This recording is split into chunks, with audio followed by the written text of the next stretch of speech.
Hello friends, our today topic is ethical and legal issues. इसके अंदर ethics of nursing profession. तो जो ethics हैं उसके बारे में आज हम डिस्कस करेंगे। एथिक्स क्या है? एथिक्स एक ब्रांच ऑफ फिलोसफी है जो कि किससे कनेक्टेड है? The distinction between right and wrong. Distinction means भेद, अच्छे और बुरे के अंदर जो भेद है उसको बताता है एथिक्स। किसके आधार पे? On the basis of the knowledge of human body, not only opinions of a particular person.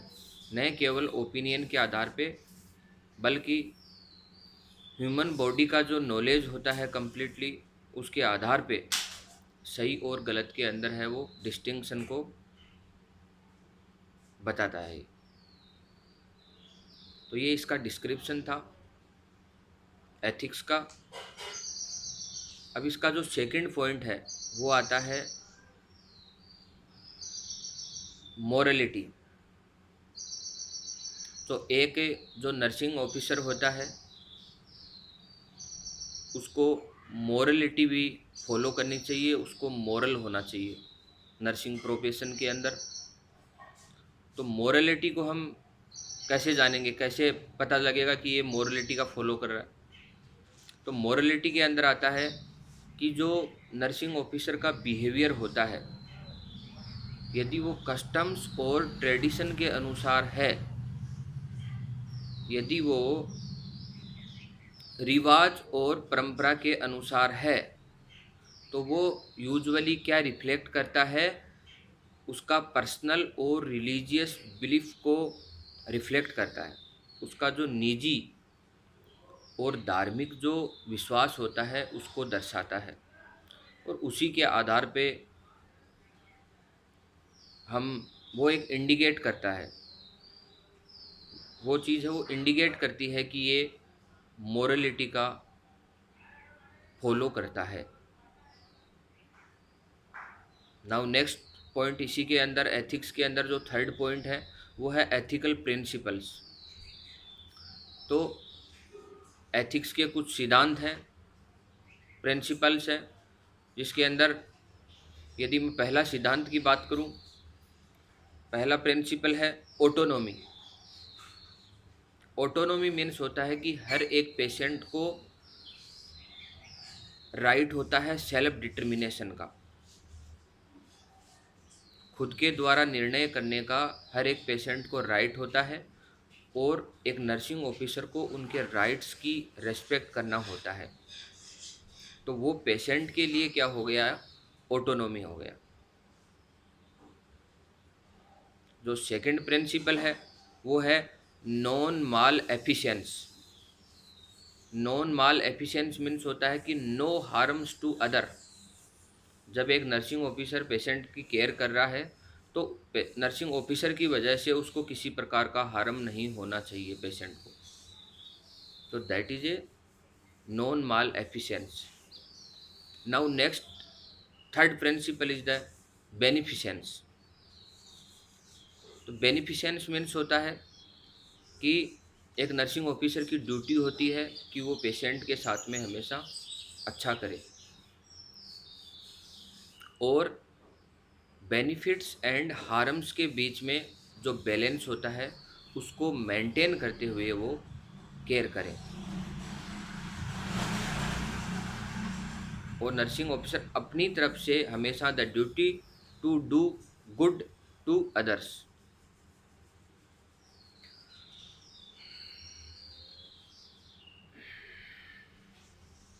एक इसी के अंदर वर्ड है कि पैटर्नलिज्म। पैटर्नलिज्म मीन्स बेनिफिशेंस के अंदर ही है। बेनिफिशेंस का जो मीनिंग होता है वैसे गुड नेचर होता है।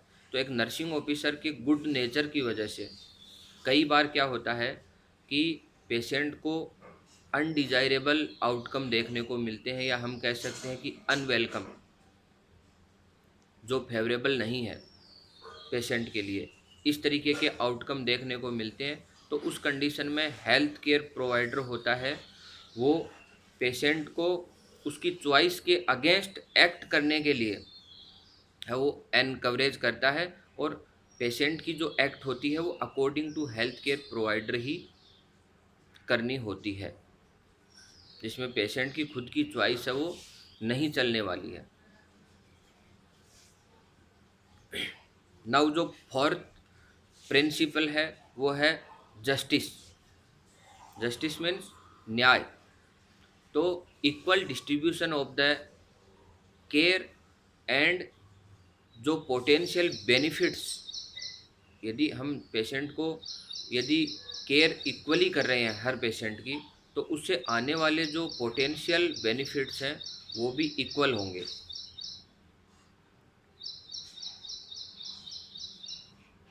फिर नेक्स्ट जो प्रिंसिपल है वो है वेरासिटी।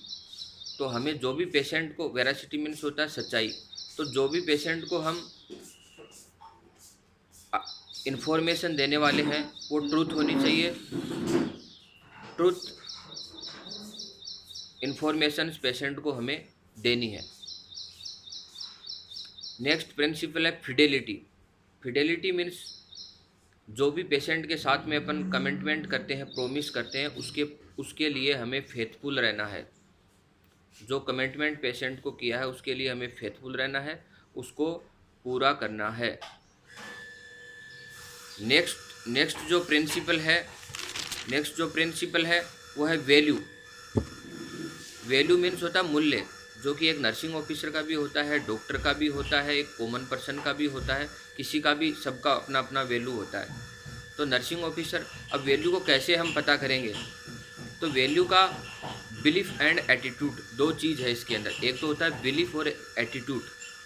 बिलीफ मीन्स होता है विश्वास, और एटीट्यूड मीन्स होता है कि the way that you think, आपका जो सोचने का वे है वो क्या किसको इंडिकेट करता है? एटीट्यूड को इंडिकेट करता है। यदि आपका सोचने का वे पॉजिटिव है तो आपका जो एटीट्यूड है वो पॉजिटिव माना गया है।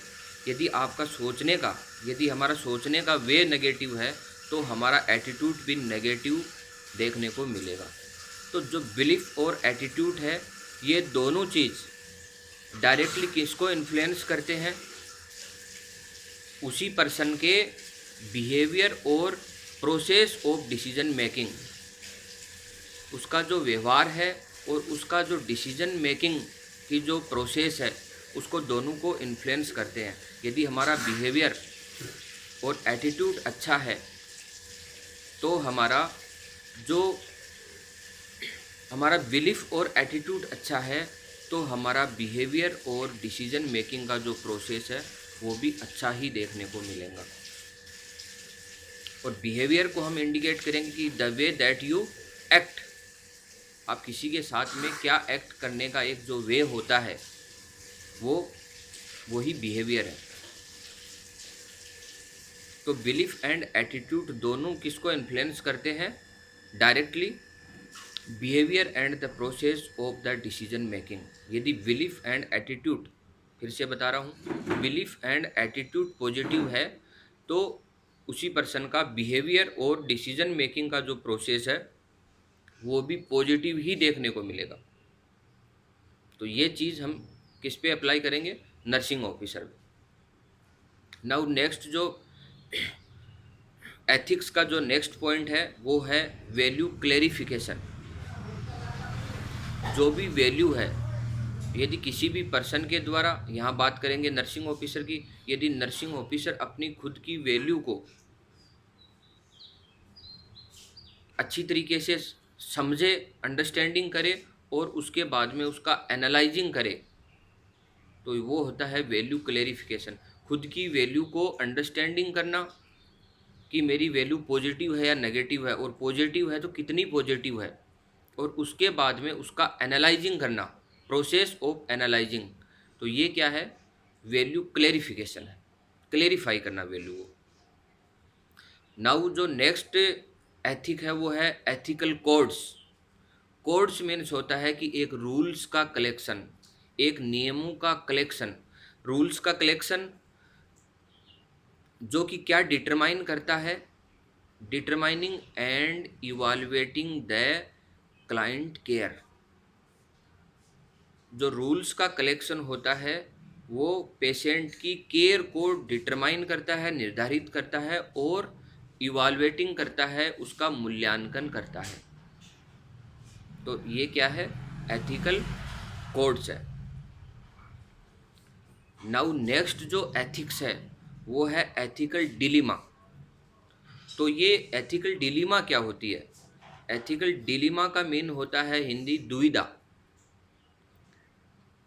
कई बार क्या होता है कि दो एथिकल प्रिंसिपलों के बीच में, बिटवीन टू एथिकल प्रिंसिपल्स क्या होता है, कॉन्फ्लिक्ट होती है। हम बोल सकते हैं कि एक डिस्प्यूट होता है दो प्रिंसिपल के बीच में कि कौन सा हमें मानना है, कौन सा, क्योंकि दोनों ही जो प्रिंसिपल होते हैं वो अनसेटिस्फैक्ट्री होते हैं, दोनों ही असंतुष्ट करने वाले होते हैं।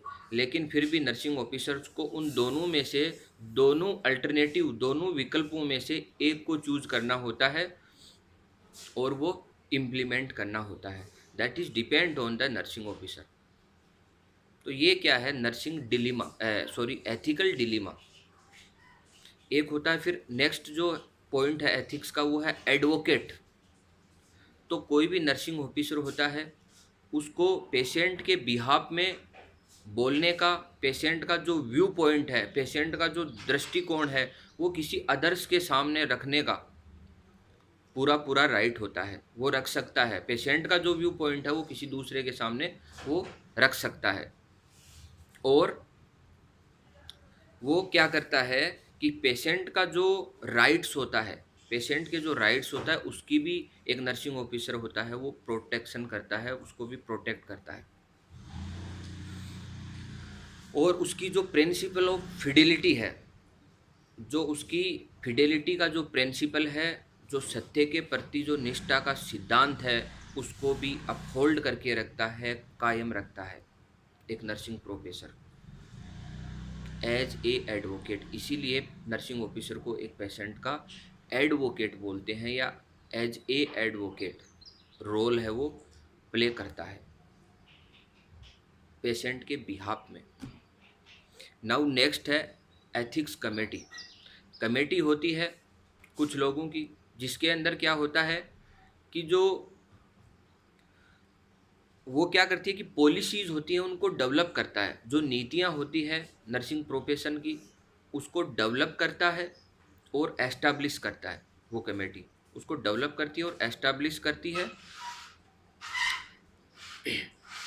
To facilitate the prevention and resolution of dilemma. जो किसको प्रिवेंट करता है और रिजोल्यूशन करता है, समाधान करता है, जो भी एथिकल डिलीमा होती है उसका समाधान किसके द्वारा किया जाता है, जो एथिकल कमेटीज होती है उसी के द्वारा किया जाता है। उसी के अंदर ये डिसीजन लिए जाते हैं, पॉलिसीज़ को डेवलप किया जाता है और एस्टैब्लिश किया जाता है। तो यही एथिक्स थे। थैंक्स आप सभी लोगों को, धन्यवाद।